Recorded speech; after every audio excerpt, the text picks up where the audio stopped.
राहुल सांकृत्यायन जी की पुस्तक वोल्गा से गंगा तक के पिछले एपिसोड में हम इसकी 19वीं कहानी सफदर में अब तक पढ़ चुके हैं कि सकीना के चॉकलेट पुडिंग बनाने के लिए किचन में जाने के बाद सफदर और शंकर आपस में देश दुनिया की राजनीति के ऊपर चर्चा करते हुए कहते हैं कि किस तरह रोमन साम्राज्य के खंडित होने के बाद यूरोप में नए नए देशों के रूप में नई नई शक्तियों का उभार हुआ और किस तरीके से ये साम्राज्यवादी शक्तियों में तब्दील हो गए देश। उसके बाद सबसे नया देश जर्मन किस तरीके से सबको भयभीत कर रहा है और एशिया में भी जापान जो है एक नई शक्ति बनकर उभर रहा है और एक नई मिसाल कायम कर रहा है। उसके साथ ही वे ये भी कहते हैं कि अंग्रेजों की जितनी भी नीतियां भारत में होती हैं वे दरअसल दूसरे देशों की नीतियों से प्रभावित होती हैं। कहने का मतलब यह है कि जियो पॉलिटिक्स के तहत हर देश जो भी रणनीति या नीतियां तैयार करता है वो दूसरे देशों के निर्णयों से प्रभावित जरूर होती हैं। और साथ ही सफदर शंकर को ये बताते हैं कि जिस तरीके से देश में स्वतंत्रता का आंदोलन जोर पकड़ रहा है वे ज्यादा देर स्थिर नहीं रह पाएंगे इस आंदोलन के सामने। उनके भी मन में जो है आंदोलन में शिरकत करने की भावना जागने लगी है, लेकिन वे आराम पसंद हैं और इस बात को शंकर कहते हैं कि इस बात से शंकर सहमत है। एपिसोड हमने यही खत्म किया था और उसे वहीं से पिक करेंगे, तो चले मेरे साथ। जय भीम, मैं शालिनी और आप देख रहे हैं अंबेडकर नामा। दो एक लाइन पीछे से ले रही हूं कंटिन्यूटी बनाए रखने के लिए। क्रांति की लड़ाई वही लड़ सकता है जिसके पास हारने के लिए कम से कम चीज हो। सकीना के अधर राग इस बंगले और बाप की ताल्लुकदारी के गांव के हाथ से निकल जाने का जिसको डर है वह क्रांति का सैनिक नहीं बन सकता। इसीलिए मैं कहता हूं कि क्रांति का वाहक साधारण जनता ही हो सकती है। मैं सहमत हूं। अच्छा, तो आज इस जनता में जो उत्तेजना है उसे जान रहे हो और दूसरी और अंतरराष्ट्रीय परिस्थिति से क्या प्रेरणा मिल रही है इसकी ओर भी ध्यान दो। पिछला महायुद्ध विद इन ब्रैकेट सन 1914 से 18 दुनिया में भारी आग लाया है। वह युद्ध था ही साम्राज्यवाद की उपज, पूंजी और तैयार माल के लिए रक्षित बाजार को पकड़ रखने या छीनने का परिणाम। मतलब सारी साम्राज्यवादी ताकतें जो हैं वो एक दूसरे से छीन लेना चाहती थी उनके अधीन जो भी उपनिवेश थे। जर्मनी ने नए उपनिवेश लेने चाहे और धरती बढ़ चुकी थी, इसलिए उन्हें लड़कर ही छीना जा सकता था। इसलिए उपनिवेशों के मालिक इंग्लैंड और फ्रांस ने जर्मनी की ठन गई। खैर, जर्मनी इसमें असफल रहा। प्रथम विश्व युद्ध और द्वितीय विश्व दोनों में जर्मनी की बुरी तरह हार हुई थी, जिसे के अजय शक्ति समझा जा रहा था। लेकिन साथ ही साम्राज्यवाद की नींव में जबरदस्त खलल डालने वाला एक और दुश्मन तैयार हो गया, यानी साम्यवाद। चीजें नफा के लिए नहीं बल्कि मानव वंश को सुखी और समृद्ध बनाने के लिए पैदा की जाएं। मशीन में सुधार होता है, फैक्ट्री बढ़ती है, माल ज्यादा पैदा होता है और उसके लिए ज्यादा बाजार की जरूरत होती है। फिर उसे खरीदने के लिए हाथ में पैसे की जरूरत होती है, जिसके लिए हर खरीदार को पूरा वेतन मिलना चाहिए। जितना ही हाथ में पैसा कम रहेगा उतना ही माल खरीदा नहीं जाएगा, उतना ही माल बाजार में या गोदाम में पड़ा रहेगा। मंदी होगी उतना ही माल को कम पैदा करना होगा, उतने ही कारखाने बंद रहेंगे, उतने ही मजदूर बेकार होंगे, उतना ही उनके पास माल खरीदने के लिए पैसा नहीं रहेगा। फिर माल क्या खरीदेंगे, फैक्ट्री क्या धूल चलेगी।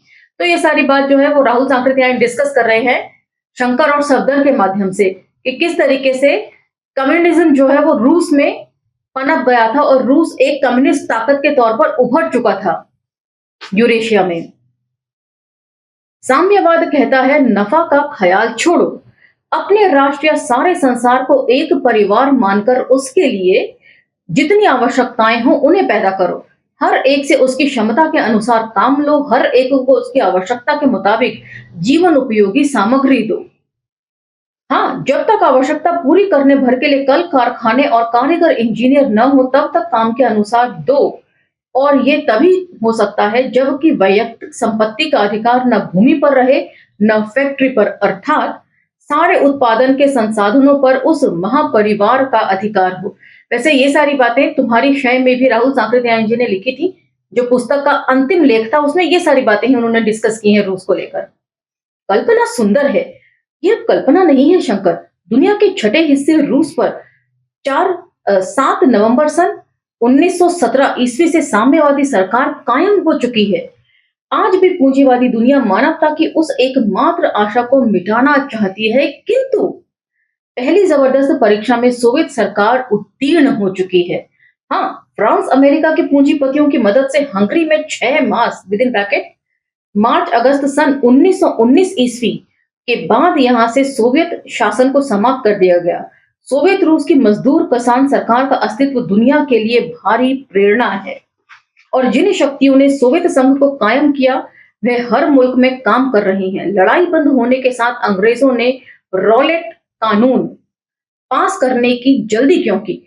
उसी विषय के क्रांतिकारिणी शक्ति को कुंठित करने के लिए। फिर सोचिए ना, वह क्रांतिकारी शक्ति दुनिया को उलटने के लिए भूमंडल के कोने कोने में दौड़ती। ना अंग्रेज रॉलेट कानून बनाते, ना रॉलेट कानून बनता और ना गांधी उसके विरुद्ध जनता को उठाने के लिए आवाज लगाते और ना छिपा हुआ दावानल सन 1857 के बाद फिर आज जगता। इसलिए मैंने कहा कि हम बिल्कुल एक नए क्रांतिकारी युग में दाखिल हो रहे हैं। तो आपका ख्याल है गांधी क्रांतिकारी नेता हैं? जो गांधी गोखले जैसे नर्मदली नेता को अपना गुरु मानते हैं, वे कैसे क्रांतिकारी नेता बन सकते हैं सप्पू भाई? गांधी की तमाम बातें और उनके तमाम विचारों को मैं क्रांतिकारी नहीं मानता शंकर। क्रांतिकारी शक्ति के स्रोत साधारण जनता का जो उन्होंने आह्वान किया है, मैं उतने अंश में उनके इस काम को क्रांतिकारी कहता हूं।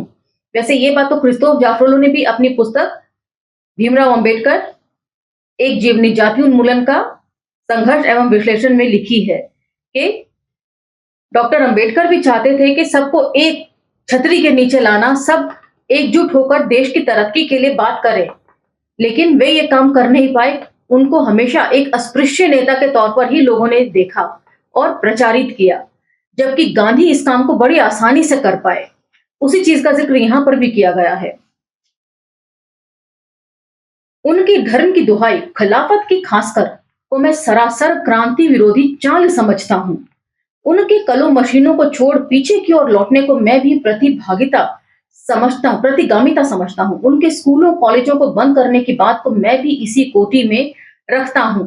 भगत सिंह ने भी इसी तरह के कुछ आरोप लगाए हैं गांधी के ऊपर। तुम्हारा बेटा जीवे सप्पू भैया, मेरी तो सांस टंगने लगी थी जब तुम गांधी की प्रशंसा में आगे बढ़ने लगे। मैं सोच रहा था कहीं स्कूल कॉलेजों को शैतान का कारखाना तुम भी तो नहीं कहने जा रहे हो। शिक्षा प्रणाली दोषपूर्ण हो सकती है शंकर, किंतु आज के स्कूलों कॉलेजों से हमें साइंस का परिचय होता है, जिसके बिना आज मनुष्य मनुष्य नहीं रह सकता। हमारी मुक्ति जब भी होगी उसमें साइंस का खास हाथ होगा। दिन दिन बढ़ती मानव जाति की भविष्य की समृद्धि उसी साइंस पर निर्भर है, इसलिए साइंस को छोड़कर पीछे हटना आत्महत्या है। स्कूलों कॉलेजों को बंद कर चरखे करघे की पाठशालाएं कायम करना बिल्कुल अंधकार युग की ओर खींचने की चेष्टा है। क्रांति सैनिक बनने के लिए विद्यार्थियों का आह्वान करना बुरा नहीं है, इसे तो तुम भी मानोगे शंकर।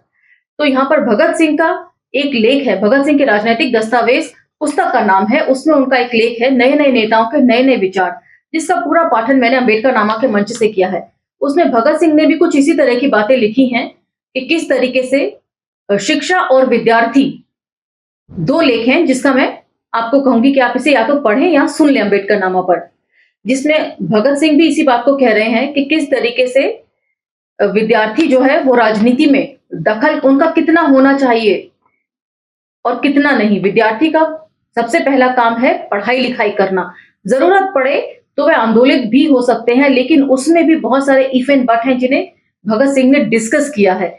और नए नए नेताओं के नए नए विचार में उन्होंने नेहरू के प्रोग्रेसिव जो विचार हैं उनकी बहुत तारीफ की है। दो नेता सुभाष चंद्र बोस और नेहरू को वो कंपैरेटिव एनालिसिस में लेते हैं और कहते हैं कि सुभाष चंद्र बोस के विचार जो है वो वेदों की ओर लौट चले से प्रभावित हैं, जबकि नेहरू के विचार जो हैं वो देश को आगे ले जाने के लिए प्रोग्रेसिव विचार उन्होंने माना है भगत सिंह ने।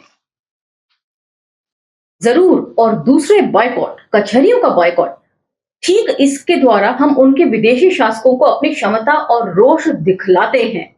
विलायती माल का बॉयकॉट भी अंग्रेजी बनियों के मुंह पर जबरदस्त चपत है और इससे हमारे विदेशी उद्योग धंधों को मदद मिलेगी।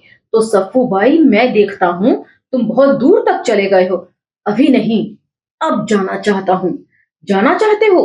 पहले ये बताओ, हम क्रांति के युग से गुजर रहे हैं कि नहीं? मैंने तुमसे कितने ही सवाल पूछने ही के लिए पूछे सफू भाई। नहीं तो जिस दिन से रूसी क्रांति की खबर मुझे मिली तब से ही मैंने ढूंढ ढूंढ कर साम्यवादी साहित्य को पढ़ना शुरू किया। मैं समझता हूँ भारत और विश्व का कल्याण का यही रास्ता है। मैं अभी तक सिर्फ इस संदेह में पड़ा हुआ था कि गांधी का असहयोग उस महान उद्देश्य में साधक होगा या नहीं, किंतु जैसे ही तुमने क्रांति वाहक जनता की ओर मेरा ध्यान आकर्षित किया वैसे ही मेरा संदेह दूर हो गया। मैं गांधी को क्रांति का योग्य वाहक नहीं समझता सफू भैया। तुमसे साफ कहूं, किंतु जनता को मैं मानता हूं। सन 1857 ईस्वी में पदच्युत सामंतों ने चर्बी कारतूस और धर्म खतरे की, इसको जरा ध्यान से सुनिए, धर्म खतरे की झूठी दुहाई देकर जनता के जबरदस्त हिस्से को खींचा था, किंतु अब जनता रोटी के सवाल पर खींची जा रही है।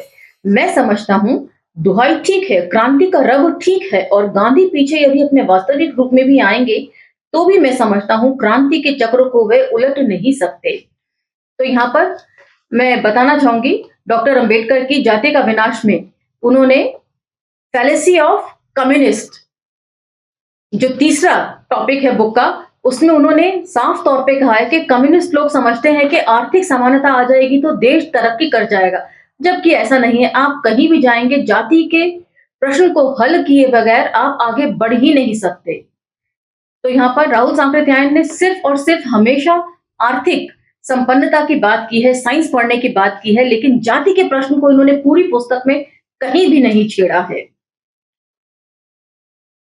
इसीलिए मैं निश्चय कर रहा हूं क्रांति की सेना में दखल होने का, असहयोग बनने का। इतनी जल्दी जल्दी करनी होती तो मैं बहुत पहले ही मैदान में कूद गया होता, बहुत सोचने समझने के बाद, और आज तुम्हारी राय लेकर मैं इस निश्चय को प्रकट कर रहा हूं। सफदर के गंभीर चेहरे से जिस वक्त ये शब्द निकल रहे थे उस वक्त शंकर की दृष्टि कुछ दूर गई हुई थी। उन्हें चुप देख सफदर ने फिर कहा, अजीजम, तुम सोच रहे होगे अपने भाभी के अधर राग को, उसके रेशमी साड़ी की मखमली गुर्रगापी को, अथवा इस बंगले और खानसामों को। मैं सकीना पर जोर ना दूंगा। वह चाहे जैसी जिंदगी पसंद करे, उसके पास अपनी भी जायदाद है और ये बंगला, अपने कितने गांव तथा कुछ नकद भी है। मेरे लिए वे कोई आकर्षण नहीं रखते। उसकी इच्छा, चाहे वे जिस तरह की जिंदगी पसंद करे। मैं भाभी और तुम्हारी ही बात नहीं सोच रहा था, सोच रहा था अपने बारे में। मेरे रास्ते में जो मानसिक रुकावट थी वह अब दूर हो गई। आओ हम दोनों भाई साथ ही क्रांति के पथ पर उतरे। डबडबाई आंखों से सफदर ने कहा, ऑक्सफोर्ड में शंकर, तुम्हारे लिए मैं तरसता था। अब मैं फांसी के तख्ते पर भी हंसते हंसते चढ़ जाऊंगा। सकीना ने आकर खाने का पैगाम दिया। मजलिस बर्खास्त हुई। अब इसका दूसरा दृश्य है। उसी रास्ते सकीना ने सफदर के चेहरे को ज्यादा प्रफुल्लित देखा था, किंतु वह यही समझती थी कि यह देवर शंकर के साथ बातचीत का परिणाम है। सफदर के लिए सबसे मुश्किल था अपने निश्चय को सकीना तक पहुंचाना। वैसे सफदर भी लाड़ प्यार में पले थे, किंतु वे गांव के रहने वाले थे और नंगी गरीबी को सहानुभूतिपूर्ण आंखों से देखते देखते वे अपने में विश्वास रखते थे कि जिस परीक्षा में वे अपने को डालने जा रहे हैं उसमें उत्तीर्ण होंगे। किंतु सकीना की बात दूसरी थी। वे शहर के एक रईस घर में पली थी। उसके लिए कहा जा सकता था, सिया नदीह पग अवनी कठोरा, मतलब कभी भी उसने दुख तकलीफ नहीं बर्दाश्त की थी। सीधा सा सिंपल सा यही मतलब है। इतवार को भी सफदर हिम्मत नहीं कर सके। सोमवार को चीफ कोर्ट में वे अपने कुछ नजदीक दोस्तों को भी जब अपने निश्चय को सुना चुके तो सकीना को निश्चय सुनाना उनके लिए लाजमी हो उठा। उस रात को उन्होंने लखनऊ में मिलने वाली सर्वश्रेष्ठ शैंपेन मंगवाई थी। सकीना ने समझा था कि आज कोई दोस्त आवेगा, किंतु अब उन्होंने खाने के बाद बैरा को शैंपेन खोलकर लाने के लिए कहा तो सकीना को कुछ कौतूहल हुआ। सफदर ने सकीना के होठों में शैंपेन के प्याले को लगाते हुए क्या कहा, प्यारी सकीना, मेरे लिए तुम्हारा अंतिम प्रसाद होगा। शराब छोड़ रहे हो प्रियता? हाँ प्यारी, और भी बहुत कुछ, किंतु तुम्हें नहीं। अब से तुम ही मेरी शराब रहोगी। तुम्हारे सौंदर्य को पीकर ही मेरी आंखें सुर्ख हो जाया करेंगी। सकीना के चेहरे को उदास पड़ते देख फिर कहा, प्यारी सकीना, अभी हम लोग इस शैंपेन को खत्म करें, हमें और भी बातें करनी है। सकीना को शराब में लुत्फ नहीं आई। यद्यपि सफदर ने उमर खयाम की कितनी ही रुबाइयां उनके प्यालों पर खर्च कर डाली।